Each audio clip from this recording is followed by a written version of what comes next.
యాదగిరి నర్సన్న మీద ఒట్టు రుణమాఫీ చేస్తా, గద్వాల జోగులాంబ మీద ఒట్టు రుణమాఫీ చేస్తా, యములాడ రాజన్న మీద ఒట్టు రుణమాఫీ చేస్తా, కొండగట్టు అంజన్న మీద ఒట్టు రుణమాఫీ చేస్తా, జూబ్లీ హిల్స్ పెద్దమ్మ మీద ఒట్టు రుణమాఫీ చేస్తా. డిసెంబర్ 9 రుణమాఫీ మాట తప్పినాక మన రేవంత్ సార్ వేసిన ఒట్టు ముచ్చట ఇది.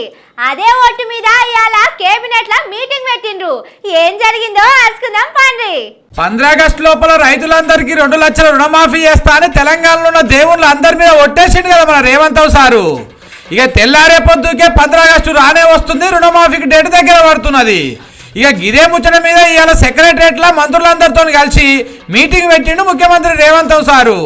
అర్జెంట్ గా టీవీలో ముంగటికి వచ్చి మాట్లాడిండు. మరి అనుకున్న టైంకు రుణమాఫీ చేస్తావా సారు?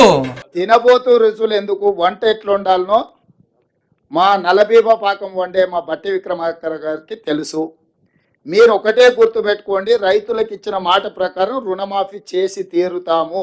అది సరే గాని ఏ లెక్క ప్రకారం అప్పులు మాఫీ చేస్తారు సారు? గడువు లోపల చేయడానికే కదా ఇదంతా చారి గారు. 5 సంవత్సరాలు ఆయనలాగా చేయాలంటే ఇంత హడావిడిగా, ఇంత అర్జెంటుగా, ఇంత పకడ్బందీగా మంత్రివర్గ సమావేశం పెట్టడం, మేమందరం వచ్చి కూర్చోవడం, మీకు వివరణ ఇచ్చడం, ఒకవేళ అంతకంటే కొంచెం ముందిస్తే మీకు ఏమైనా అభ్యంతరమా? ఇంతకు ఓలోలకు అప్పులు మాఫీ చేస్తారు? ఆ అర్హులు అనర్హులకు సంబంధించి విధి విధానాల మీద పూర్తి స్థాయిలో చర్చించినము. నియమ నిబంధనలు అన్నిటిని కూడా మంత్రివర్గం ఆమోదించింది. తొందరలోనే మీకు ఆ జీవో విడుదల చేస్తాం, అందులో మీకు పూర్తి వివరాలు ఉంటాయి. ఇక అంత మంచిగానే చెప్తున్నారు కానీ ఈ రుణమాఫీకి పైసలు ఏడికెళ్ళి తెస్తారు, ఎట్లా తెస్తారు? అంటే అప్పులు తెస్తారా లేకపోతే ఆమ్దాన్ నుంచి ఏమైనా తీసి చేస్తారా? మీకు అవన్నీ జీవోలో అన్ని వివరాలు ఇస్తాం. జీవో ఇచ్చిన తర్వాత మీకు ఏమైనా ఇంకా వివరణలు కావాలంటే ఆర్థిక మంత్రి గారు మీతో మాట్లాడతారు. ధన్యవాదాలు. ఓ నీ కథ అయిపోయానా? అంతా చిన్న ముఖ్యమంత్రి బట్టిసార్కే ఎరక, దానికి పైసలు జమ చేసుడు ఆయన బాధ్యత. అంటే రుణమాఫీ పైసల కోసం భూములు అమ్మినా, అప్పులు చేసినా, ఛార్జీలు వెలిచినా అంతా బట్టిసారి మీదకే నూకొచ్చని పిలాన్ వేసుకున్నారా ఏంది?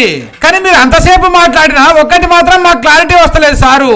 రైతు రుణమాఫీ ఎవరికి చేస్తారో చెప్పలేదు, ఎంతమందికి చేస్తారో చెప్పలేదు. మాఫీ చేస్తాం, మాట నిలబెట్టుకుంటాం అనే మాట మాత్రం 3-4 సార్లు చెప్పిర్రు. ఇక రైతు భరోసా గురించి అయితే ఈసారికి కూడా ఆశలు వదులుకోవాల్సిందే. ఎవరెవరికి ఇవ్వాలనే దాని మీద ఓ కమిటీ ఏర్పాటు చేస్తారట. ఇక ఆ కమిటీ వచ్చే నెల 10 తారీఖు వరకు కాగితాలు రెడీ చేయాలన్నట. ఆ వెనుక దాని మీద చర్చలు, మీటింగ్లు అని ఇంకో నెలన్నర పట్టొచ్చు. ఆ లోపల ఆనకాలం పోయి యాసంగి వచ్చినా వస్తుంది అంటున్నారు రైతులు.